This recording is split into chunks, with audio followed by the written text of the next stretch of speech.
treated horribly by their parents. And it's, like I said, it's just a cycle, a never ending cycle. And then you just hope that it does end, but like I said, it's not going to. Like, once you become a certain age and like you haven't, and you've been told, like, if you haven't fixed the situation, I don't think there's any way of fixing it. Luckily for me, as a survivor of, well, she didn't call it narcissistic abuse. She called it something else.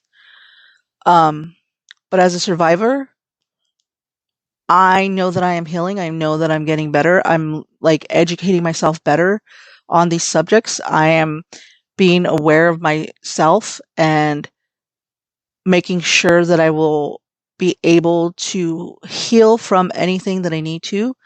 So when I am, or if I ever will be in a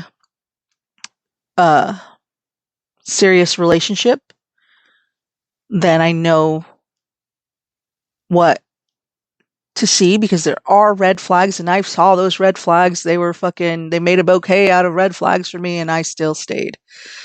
And so now that I know, and now that I'm tired, I'm too old for this shit. Like, it's not about excitement like it used to be, because I was excited, and like, it's like an addiction to being hurt from people, I guess. I was just like, okay with it. Treat me horribly. Yeah. And that's what it is. It's an addiction to the narcissist fucking making you feel fucking fantastic. Like, they fucking treat you so horribly, and then they build you up again with their love bombing. And like, I dated somebody where we broke up like 17 times in 2 years. And once that she saw that I was moving on, she reeled me back in. Like, they always want to win. They always want to win. And the funny thing is, they're never going to win with me, because I have healed, and I'm always going to know that I'm better than the situation that I was in, and I'm healing, and I'm healthy, and I have the love of my family, and I have a million friends that love me and want the best for me and stood by me no matter what. And I can show myself to, not the fake self to. And I'm secure in myself. And one of the things that she said was, jealousy is normal. So if somebody, like, I'm not perfect. I get jealous. And I have, in relationships, I have had insecurity because past people have fucking cheated on me. And I just have certain beliefs about relationships that whoever I date next has, we'd have to discuss our relationship information and what we believe is healthy and whatnot. And so one of the relationships that I was in, the person told me, at least I didn't cheat on you, which really makes me think maybe they fucking did. And everybody else is like, yeah, they probably did. If they were not physically cheating on you, they were probably mentally and emotionally cheating on you. And I was like, I wouldn't put it past them now at this stage, like, in my life, to think back on it. And I just love learning all of these things and knowing that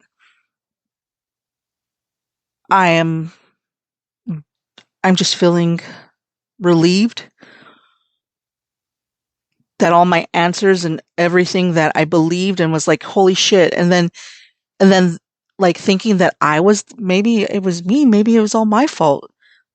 No, no, like, no, it wasn't.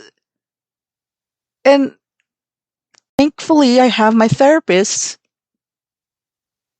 my friends, and just a normal therapist that I could run things by, and like, and I'm freaking butt ass naked with my soul. And, I didn't do anything wrong. The only thing that I did wrong was not run when I saw the red flags. And, and I hope to God future me can stay strong and not just not just fall so hard. And that's like, but that's who I am. Like, even my dad said it's because I'm a musician and I'm an artist that I fall so easily. But I think I just need to step back. I'm getting too old for the pain. And this, if you're interested in learning more about it, like pick up some of her books. She has a bunch of books out. And as I said before, she has that, course, the healing program that's $24.99 a month. I would like more information on that. And you can connect with others. There's a virtual workshop, virtual Q&A, journal prompts. Maybe I'll do it 1 month, you know? Wonder when she starts it. I'm just reading everything. Yeah. Song suggestions? She has song suggestions on her website. Let's see. What? Make a suggestion?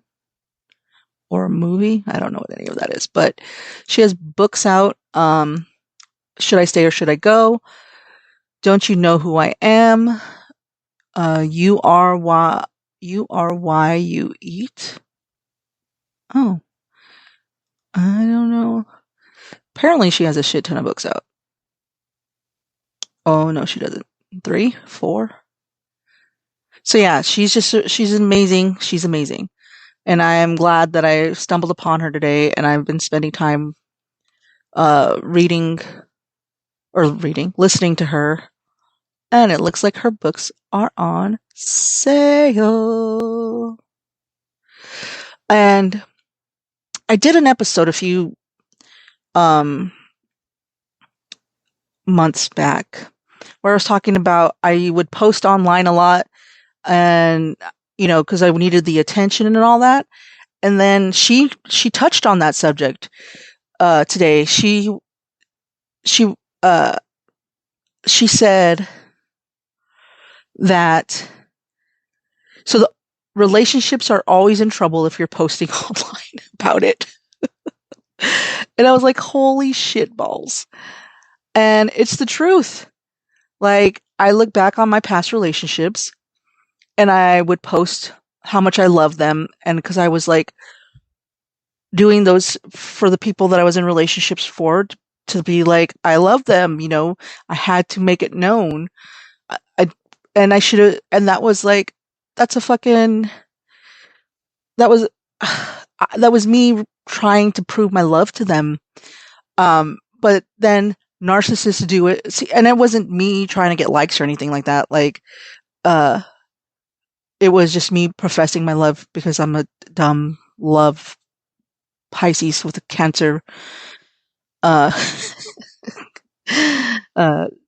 moon. So, I love,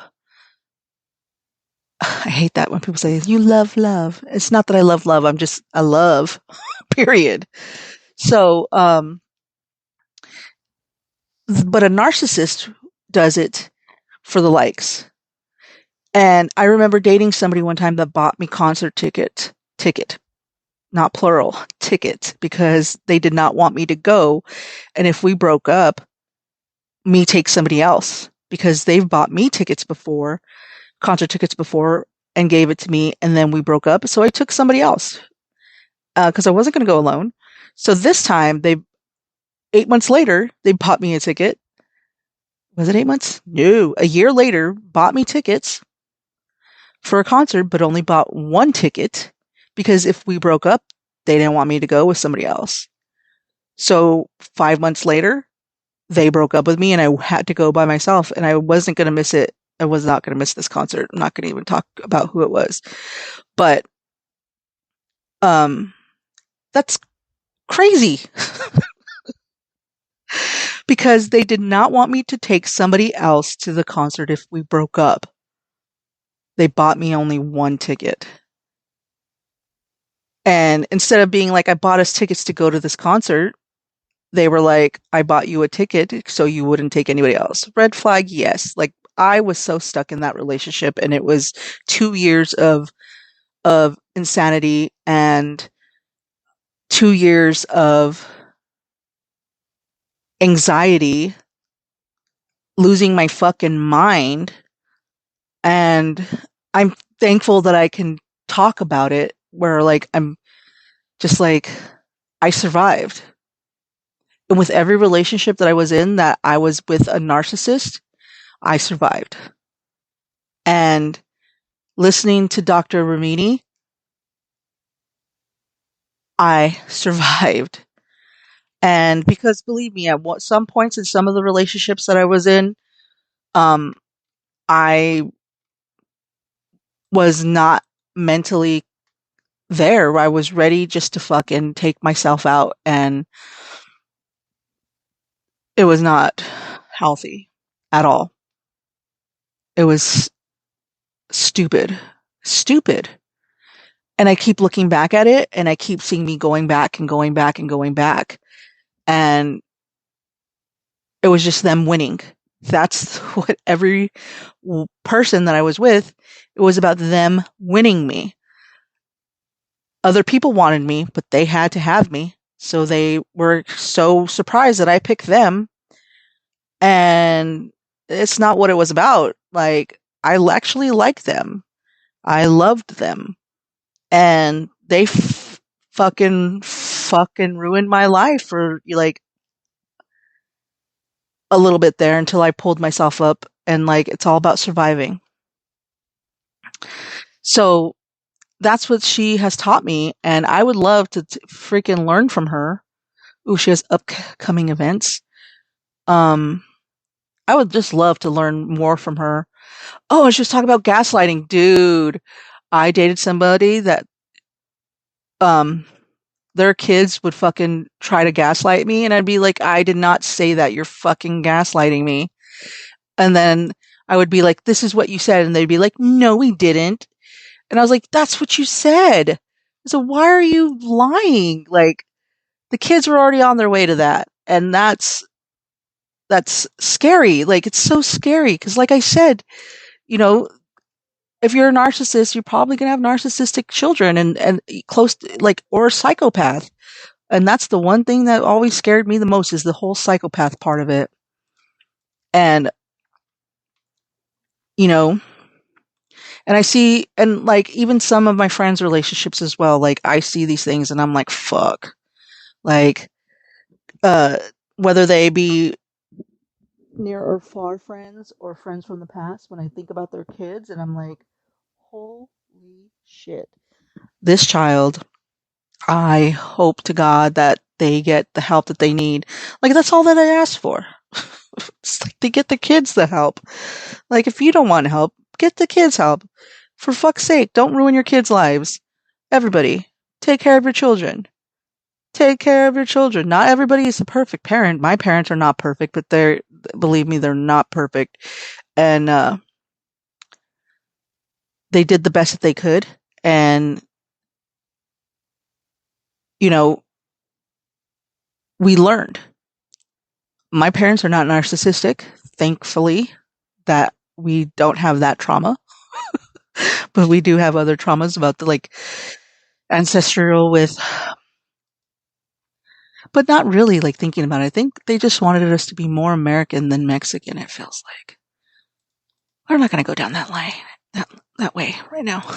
That's a whole nother chapter in this book of me. Yeah. So yeah. Oh, but yeah, like,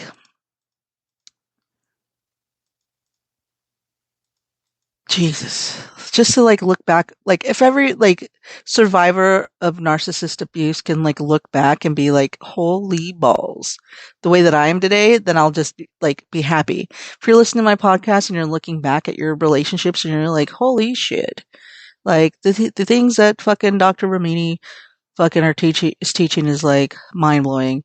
And the things that are spouting out of Tisa's mouth is like, okay, I'm not alone. And she even says, like, people stay in relationships for the security, even though they're being abused, like, fuck. Like, oh my God, like, it's so mind blowing. Because she even talked about, like, a narcissistic relationship, even though over a long term relationship, like, one that's